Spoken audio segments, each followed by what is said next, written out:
তো আমরা log out পেজটা বানাবো, তাই না? তো লগ আউট পেজটা বানানো আসলে সবথেকে ইজি ব্যাপার। দেখেন যে কিভাবে আমরা কাজটা করতে পারি। তো যখন আপনি লগ ইন করতেছেন তখন আসলে কি করছেন, এই যে সেশনের মধ্যে আপনি কিছু ডাটা সেভ করছেন, তাই না? User name type. তো আপনি শুধু এখানে একটা কাজ করবেন যে কেউ যদি লগ আউটে ক্লিক করে তাহলে কি হবে, সেশনের মধ্যে যতগুলো ডাটা আছে ওইগুলোকে ডিলিট করে আপনি তাকে লগ ইন পেজে পাঠিয়ে দেবেন। ঠিক আছে? তো এই কাজগুলো করতে গেলে আমার কি করতে হবে, আগে মানে লগ আউটের জন্য একটা পেজ লাগবে। তো আমি যে অ্যাডমিন আছে এখানে জাস্ট ক্লিক করে নিউ ফাইল, এখান থেকে আমি একটা পেজ নিলাম যে লগ আউট। ওকে, লগ আউট ডট পিএসপি। তো জাস্ট একটা পেজ নিলাম, এখানে আমরা কি করব, পিএসপির একটা স্ট্রাকচার নেব। ওকে, তো পিএসপির স্ট্রাকচার নিয়ে বলবো যে ডিস্ট্রয়,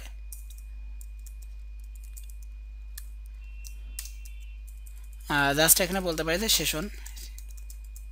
সেশন আন্ডারস্কোর ডিস্ট্রয়। ওকে, সেশনটাকে ডিস্ট্রয় করে দিলাম বলতে আমার ওই সেশনের মধ্যে যত ডাটা আমি সেভ করে রাখছিলাম, এই যে দেখেন সেশনের মধ্যে আমাদের যত ডাটা সেভ করা ছিল সবগুলোকে কী করে দিলাম, ডিস্ট্রয় করে দিলাম, মানে ডিলিট করে দিলাম। আচ্ছা, তো যদি সেশনের ডাটা ডিলিট হয়ে যায় তাহলে আমাকে কী করতে হবে, এই পেজটাকে চেঞ্জ করে তাকে লগিং পেজে বাড়াইতে হবে না? তো লগিং পেজটা আসলে কী ছিল দেখেন, আমরা যদি এরকম চিন্তা করি যে আমাদের যে ইউআরএলটা ছিল এটা হচ্ছে টিউটোরিয়াল, জাস্ট এখানে এন্টার দিই। আচ্ছা, এখানে যাওয়ার পরে দেখেন যে এখানে জাস্ট আমরা লিখি হচ্ছে লগিং। আচ্ছা, আমরা এই পেজটা দেখাবো, তাই না? তো এই পেজটা যদি দেখাতে যাই তাহলে ইউআরএল লাগবে এটা। তো আমি ইউআরএলটাকে জাস্ট কপি করে নিলাম। ওকে, তো ইউআরএলটাকে জাস্ট কপি করে এখানে আমরা ওই হেডার ফাংশনের মধ্যে দিয়ে দিলাম হেডার। আচ্ছা, হেডার ফাংশনের মধ্যে আমরা কি করব, জাস্ট বলবো হচ্ছে লোকেশন। আচ্ছা, লোকেশন কোন লোকেশনে পাঠাবো এই লোকেশনটা দিয়ে দিলাম। ওকে, তো এবার দেখেন যে আমি যদি এখানে যাই, আমি এখন কি অবস্থায় আছে, লগিং অবস্থায় আছে, তাই তো? তো আমি এবার লগ আউটে ক্লিক করব। তো মেন কথা হচ্ছে যদি আমি লগ আউটে ক্লিক করি তাহলে সে আমাকে কি করতেছে দেখেন তো, লগিং পেজে পাঠিয়ে দিছে না? এবং আমি এখান থেকে আবার করি, যে লগইন করে অ্যাডমিন দিলাম, এখানে দেখেন যে আমার পাসওয়ার্ডটা দিলাম, দিয়ে যখন লগইন করলাম, আচ্ছা পাসওয়ার্ডটা ভুল দিছি। আচ্ছা, এখানে দিলাম হচ্ছে ইউজার নেম আর পাসওয়ার্ডটা জাস্ট আমি এখানে দিয়ে দিলাম পাসওয়ার্ড লগইন। তো সে কী করতেছে দেখেন, আমি যখন ইউজার নেম পাসওয়ার্ড দিচ্ছি তখন কিন্তু সে আমাকে অ্যাডমিন পেজে পাঠিয়ে দিচ্ছে, তাই না?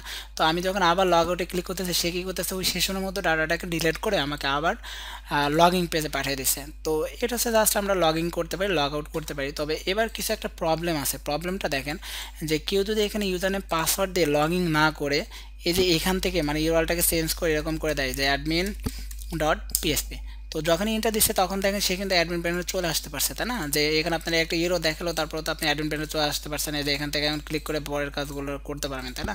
তো এখন যে ব্যাপারটা হচ্ছে দেখেন যে আমরা এটাকে আটকাবো, যে আপনি সরাসরি এখানে যে এখানে উপরে আপনি অ্যাডমিন ডট পিএসপি লিখে ইন্টার দিলেই সরাসরি অ্যাডমিন পেজে চলে আসবে, এটা আমরা আসতে দিব না। আসতে দিব না কেন, যে আপনাকে অবশ্যই ওখান থেকে লগ ইন করে আসতে হবে। যে আপনি যদি এখানে লগ ইন করে যান, যদি লগ ইন করেন তাহলে আপনি অ্যাডমিন প্যানেলে যেতে পারবেন, অথবা আপনি সরাসরি যে এখানে অ্যাডমিন লিখে এভাবে যেতে পারবেন না, তাই না? তো এই কাজটা আমরা করতে গেলে আমাদের যেতে হবে সরাসরি অ্যাডমিন প্যানেল, অ্যাডমিন যে পেজ আছে অ্যাডমিন ডট পিএসপি এই পেজটাতে। তো একদম উপরে আমাদের এটাকে ডিক্লেয়ার করা আছে, আমরা তার নিচে এই কাজটা করতে পারি। তো কি করতে পারি এখানে একটু ভালো করে দেখি, যে আমরা যখন লগ ইন করবো তখন এই ফাংশনটা কল হবে, তাই না? এই যে গেট ইউটি যেটা আছে এই ফাংশনটা কল হবে। তো এই ফাংশনটা কল হলে দেখেন সেশনের মধ্যে কী হবে, একটা ডাটা সেভ হবে। এখন আপনি যদি লগ ইন না করেন তাহলে কিন্তু সেশনের মধ্যে ডাটা সেভ হবে না। এখন কেন হবে না, কারণ আপনি যদি লগ ইন না করেন মানে এখানে ক্লিক যদি নাই করেন তাহলে এই ডাটা তো আর সেশনের মধ্যে সেভ হবে না, তাই না? আর যদি আপনি ক্লিক করেন তাহলে দেখা যাচ্ছে সে কী করবে, ডাটাবেসের সাথে কম্পেয়ার করবে, সেই ডাটাটাকে সেশনের মধ্যে সেভ করবে। তো যদি আপনি লগ ইন করে থাকেন তাহলে আমরা কী পাবো, সেশনের মধ্যে ডাটা পাবো। আর আপনি যদি এখান থেকে লগ ইন না করেন তাহলে সেশনটা কী হবে, ফাঁকা থাকবে, এর মধ্যে কোনো ডাটা থাকবে না। তো জাস্ট এখানে আমরা ওই জিনিসটাই কাজে লাগাবো, যে যদি কী হবে, যে ইসেট এর মধ্যে যে বলতে পারি যে ডলার সাইন আন্ডারস্কোর সেশনের মধ্যে দেখেন যে আমাদের টাইপ নামক একটা ইন্ডেক্সিং ছিল, তাই না? যে টাইপ, এই যে এখানে যাই আমরা জাস্ট এই যে এখানে একটু বলি যে যদি আপনি দেখেন যে যখন আপনি সাবমিট বাটনে ক্লিক করবেন বা লগইন বাটনে ক্লিক করবেন তখন সেশনের মধ্যে ডাটা থাকবে এবং তার মধ্যে কী হবে, সেশনের মধ্যে টাইপ নামক একটা ইন্ডেক্সিং থাকবে, তাই না? তো আমরা জাস্ট এখানে চেক করলাম যে যদি সেশনের মধ্যে টাইপ নামক ইন্ডেক্সিং না থাকে তার মানে কি অবশ্যই আপনি এখান থেকে লগ ইন করেন নাই। আর যদি লগ ইন করে থাকেন তাহলে অবশ্যই সেশনের মধ্যে টাইপ নামে কিছু একটা থাকবে। তো এখানে জাস্ট আমরা এরকম কিছু একটা বলতে পারি যে সেশন টাইপ, তার মানে কি যদি এটা ইসেট থাকে, তো ইসেট থাকলে তো আমাদের সমস্যা নাই, আমরা এখানে নট সাইন দিতে পারি।